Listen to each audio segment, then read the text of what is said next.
I know I ask perfection of a quite imperfect world and full enough to feel.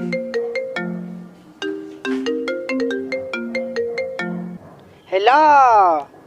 Kumaring Arcile. Ikay pumarito mamayang hapon sa bahay ha. At birthday ng kumparing Tony, 60 years old.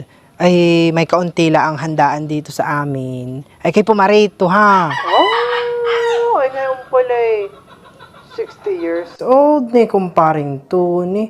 Oy hala, sige.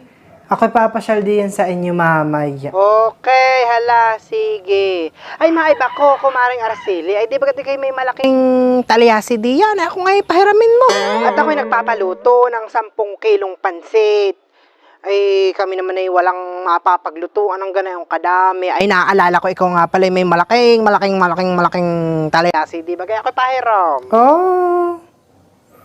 Ay, sige. Ipakuha mo na lang dito sa amin. Hoy, hala! Sige, Mare. At akin na lang ipakikisuyo dito sa aking pamangkin. Nakuhain din sa inyo, ha? Mamaya, wag mong kakalimutan, pumarito kayo. Sige, salamat, bye-bye. Kaya naman pala ko inakit. Ay, mayroong kailangan. Lintek, hindi magsadya ng sariling talyasi at nang hindi hiram ng hiram.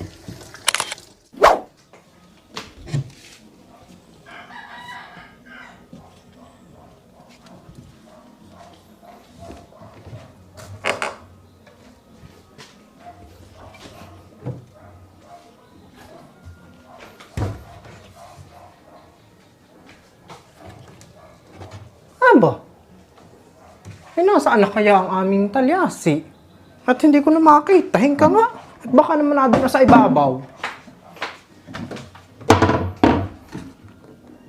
Otes, wala din dito. Nasaan na ayun? Barbara! Barbara! Ma'am, bakit po? Ma'am, bakit po? Aba! Nakaan na naman yung ating talyasi at hindi ko na naman makita. Yun man nila dito ko lang ang permi nilalagay sa ilalim na cabinet. Ay wala na naman dito. Saan mo na naman nilagay?